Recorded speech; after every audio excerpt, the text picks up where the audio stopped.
So yesterday we had a few technical issues and there was no video to post, unfortunately. So I thought I would take a few minutes here today and just give you some things to think on. Yesterday I also I was part of a beautiful celebration of life for a woman named Dawn. And she was a Christian woman.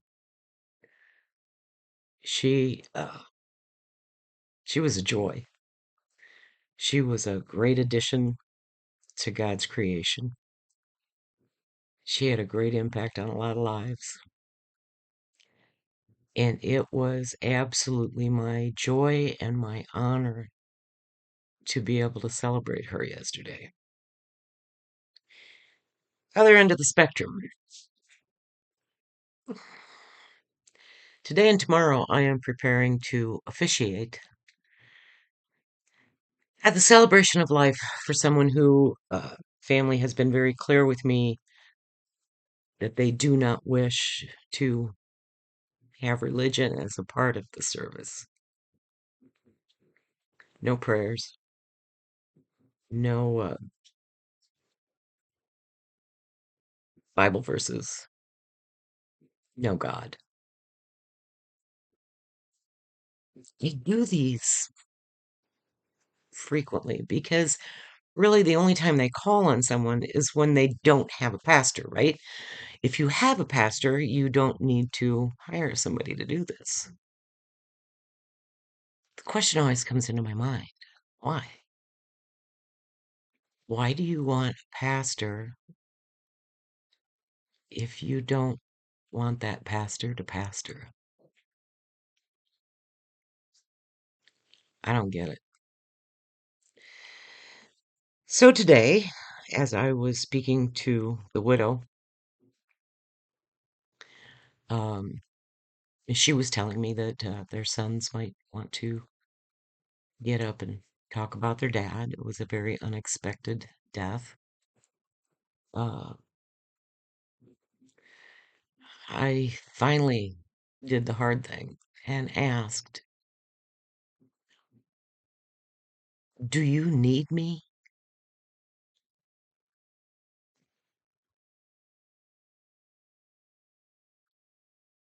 There was a longer pause than I just had. And I thought her answer was very telling. Let me give you some quick background here. For those of you who don't know, I do probably, I don't know, 25 celebrations of life a year. And some of them, more frequently than I would like, ask that there be no religion brought up. And I hearken back to one of my professors who said, you have to realize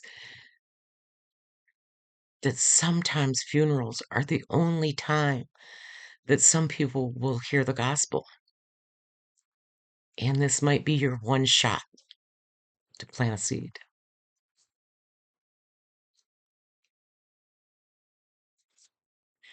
Well, if I'm not allowed to plant seeds, why am I there?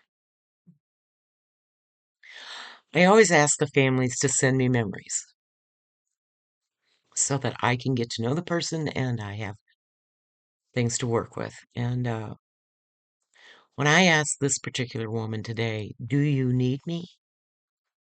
If family is going to get up and speak, I don't know, do you need me? And after that long pause, she said, yes, yes, yes, we do. I said, okay. She said, you're like the lawyer who comes in at the end to summarize the case. Man, I almost started crying. Because no matter what I do on Wednesday, I can't void the charges. I can't win this for him. Now on Sunday, uh, the sermon was about the shortest version or the shortest passage in the Bible. Jesus wept. And I talked about why. Why did Jesus weep? There are actually two times that it's noted that he wept, and one of them was when Lazarus died, which is where that passage comes from. But there's another one where he sees he's coming into Jerusalem and he starts weeping over Jerusalem. And he says, "How often have I wanted to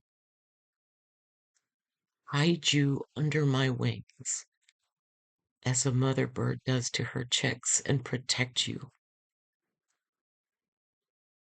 and you refused me." And that hit. He weeps over us. He weeps with us. He weeps for us. The saddest part of this whole thing is that I feel like he weeps because of that statement over Jerusalem. He weeps the most for the people who do not know him. Now, I doubt anybody from outside the US is watching this, but here in the United States, I think it's a rarity that you can find someone who has never heard of Jesus Christ. They may not like him. They may not believe in him. Um, they may fight believing him. They may fight believing you. They've heard of him.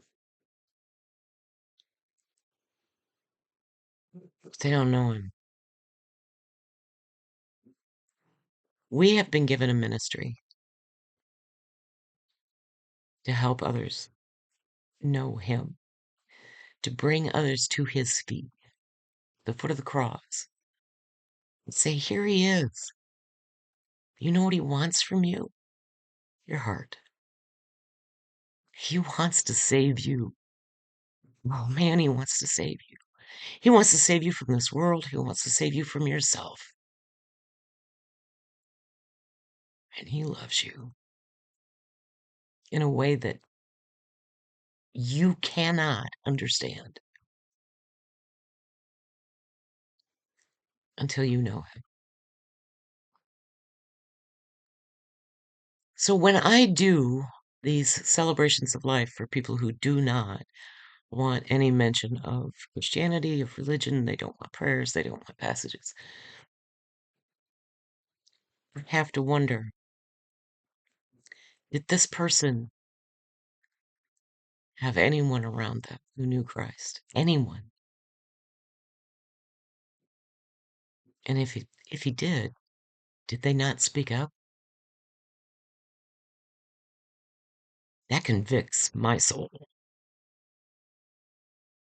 How many people have I been around that I have never spoken of, who may have died not knowing,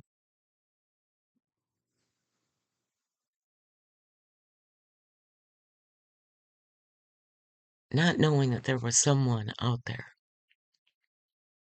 who wanted to love on them so badly, who wanted to give them that peace that passes all understanding, who wanted to show them grace and show them mercy. And they were never taught.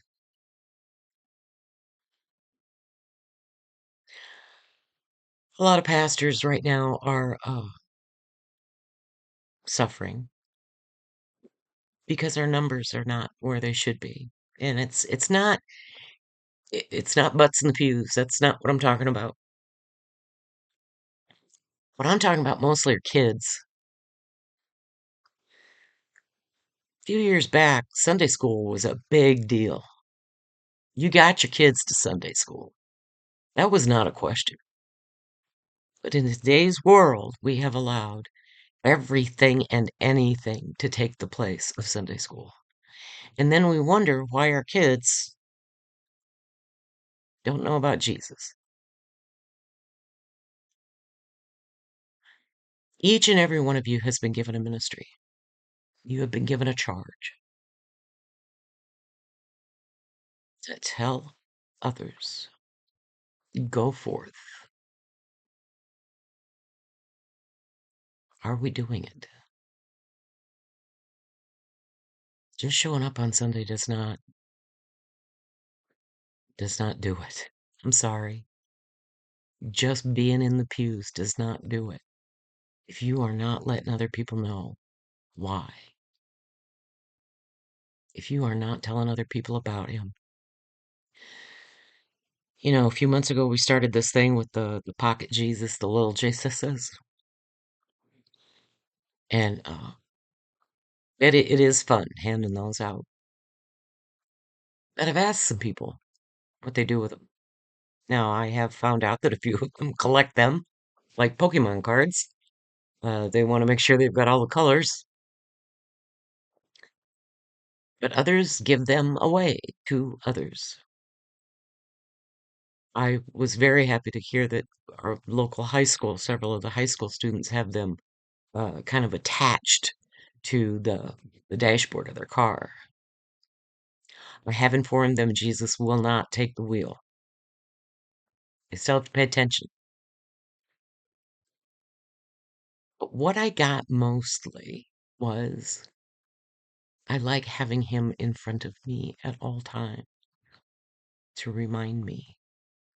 It's not that they're worshiping the little Jesus, he's a reminder. I've had some people tell me that they have their little Jesus next to their bed. And when they wake up in the morning, they see their little Jesus, and it reminds them of how to start their day. When they go to bed at night, they lay there and some of us some of us need a visual. I'm sorry. Some of us do need a visual. And they lay there and they talk to him. That's how they pray. People, we got to do our job. We have got to make a difference in other people's lives. I would love it if I never got called on to do another non-religious celebration of life.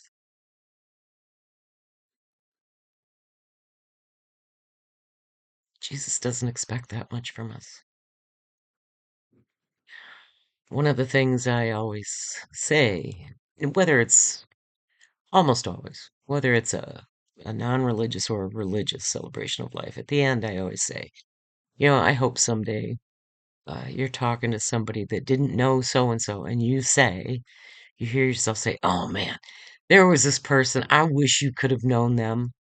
They were so awesome. Let me tell you about them." And that they'll share that person's story.